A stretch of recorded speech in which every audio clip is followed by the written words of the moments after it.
Para saudara dan saudari yang Tuhan cintai, selamat pagi dan selamat bertemu lagi dalam renungan harian dari Paroki Santo Petrus dan Paulus Argapura, edisi hari Sabtu, tanggal 3 September 2022. Hari ini Gereja Semesta merayakan peringatan wajib Santo Gregorius Agung, Paus dan Pujangga Gereja. Mengawali hari yang baru ini, kita hendak mendengar dan merenungkan sabda Tuhan. Marilah sebelum kita mendengar dan merenungkan sabda Tuhan, kita berdoa. Dalam nama Bapa dan Putra dan Roh Kudus. Amin. Allah Bapa yang Maha Bijaksana, Engkau membimbing umat-Mu dengan kelembutan dan memimpinnya dengan kasih. Semoga dengan bantuan doa Santo Gregorius, Paus, Engkau berkenan memberikan roh kebijaksanaan kepada mereka yang diserai tugas memimpin umat-Mu, agar kemajuan umat kudus-Mu menjadi sukacita abadi bagi para gembala. Bersabdalah ya Tuhan, kami siap untuk mendengarkan. Terpujilah Engkau Bapa, Putra dan Roh Kudus, kini dan sepanjang segala masa. Amin. Para saudara dan saudari yang Tuhan cintai, sabda Tuhan yang hendak kita dengar dan kita renungkan untuk mengawali hari yang baru ini, hari Sabtu, pada peringatan wajib Santo Gregorius Agung, Paus dan Pujangga Gereja, diambil dari Injil Lukas pasal 6 ayat 1 sampai 5. Tuhan bersamamu. Inilah Injil suci menurut Lukas. Pada suatu hari Sabat, Yesus dan murid-muridnya berjalan di ladang gandum. Para murid memetik bulir-bulir gandum, menggisarnya dengan tangan, lalu memakannya. Tetapi beberapa orang Farisi berkata, "Mengapa kalian melakukan sesuatu yang tidak diperbolehkan pada hari Sabat?" Maka Yesus menjawab, "Tidakkah kalian baca apa yang dilakukan Daud ketika ia dan para pengikutnya lapar? Ia masuk ke dalam rumah Allah dan mengambil roti sajian. Roti itu dimakannya dan diberikannya kepada para pengikutnya. Padahal roti itu tidak boleh dimakan kecuali oleh para imam." Dan Yesus berkata lagi, "Anak manusia adalah Tuhan atas hari Sabat."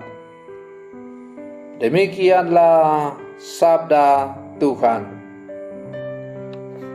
Para saudara dan saudari yang Tuhan cintai, dalam tradisi orang Yahudi, hari Sabat adalah hari Tuhan, hari yang dikhususkan untuk Tuhan. Segala bentuk pekerjaan harus dihentikan pada hari itu. Tindakan para murid Yesus yang memetik bulir gandum merupakan tindakan terlarang karena dikategorikan sebagai pekerjaan oleh para Farisi. Mereka berkata, "Mengapa kamu berbuat sesuatu yang tidak diperbolehkan pada hari Sabat?" Para saudara dan saudari yang Tuhan cintai, jawaban yang diberikan oleh Yesus sangatlah menarik untuk kita renungkan. Karena mengundang orang-orang Farisi, para murid dan kita yang percaya serta mendengarkan Injil hari ini untuk kembali bertolak akan makna hari Sabat, yakni hari untuk berdoa dan memuji Allah. Tindakan orang-orang Farisi memperlihatkan alih-alih berfokus pada Allah, mereka malah berfokus pada kesalahan-kesalahan orang lain yang pada akhirnya pun menciderai hari Sabat itu sendiri. Jawaban Yesus pun sesungguhnya mengundang kita agar segala sesuatu yang kita perbuat, bahkan dalam tindakan sederhana keseharian, merupakan persembahan kita kepada Allah. Para saudara dan saudari yang Tuhan cintai, melalui jawaban yang diberikan oleh Yesus sebagaimana kita dengar dalam bacaan Injil tadi, Yesus mengajak kita, orang-orang Farisi dan siapa saja, untuk mendahulukan tindakan kemanusiaan daripada hanya taat buta dengan peraturan. Yesus tidak memandang rendah hukum dan peraturan, tetapi dalam keadaan darurat, upaya menyelamatkan kehidupan harus didahulukan. Tentu, apa yang dikatakan Yesus ini untuk mengkritik orang-orang Farisi yang terlalu taat pada hukum dan peraturan, tetapi mengabaikan manusia konkret yang sedang membutuhkan pertolongan. Para saudara dan saudari yang Tuhan cintai, hidup kita memang tidak bisa dilepaskan dari hukum dan peraturan. Namun sebagai orang beriman, kita juga diajak untuk bijaksana dalam memandang hukum dan peraturan itu. Jangan sampai dengan hukum dan peraturan itu kita berubah menjadi manusia robot, di mana hidup hanya digerakkan oleh peraturan, sehingga hati nurani tumpul, kasih terhadap sesama nihil, dan relasi dengan orang lain menjadi gersang. Kita juga harus berani bersuara terhadap peraturan atau hukum yang justru membuat manusia tidak bisa berkembang dan malah menjadi korban.